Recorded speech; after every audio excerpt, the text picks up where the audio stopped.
Picture this, a cold, gray morning in a city gripped by desperation.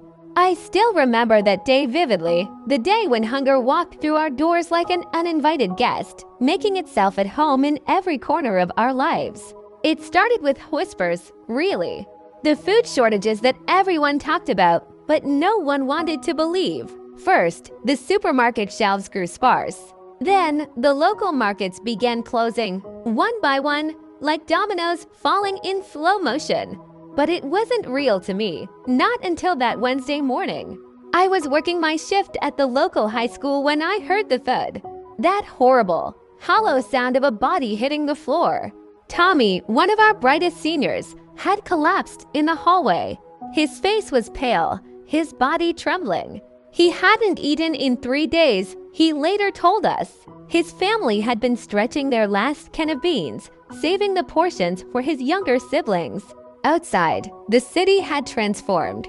The streets that once buzzed with food vendors and cafes now stood eerily quiet. The usual symphony of city life, cars honking, people chatting, music playing from store speakers, had been replaced by a heavy silence. Depression hung in the air like thick fog, seeping into every crack and crevice of our once vibrant community.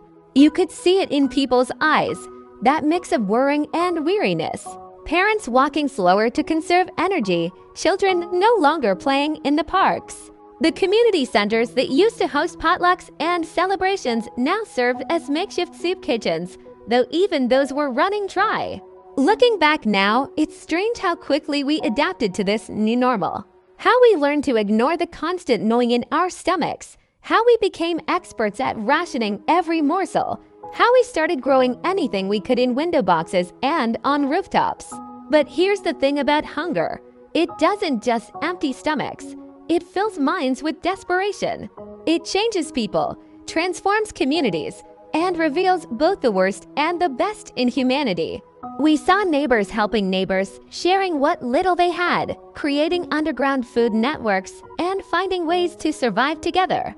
That's the lesson hunger taught us, that sometimes it takes the darkest moments to show us the light in each other. And while those days are now behind us, their echo remains, reminding us to never take the simple act of having enough for granted.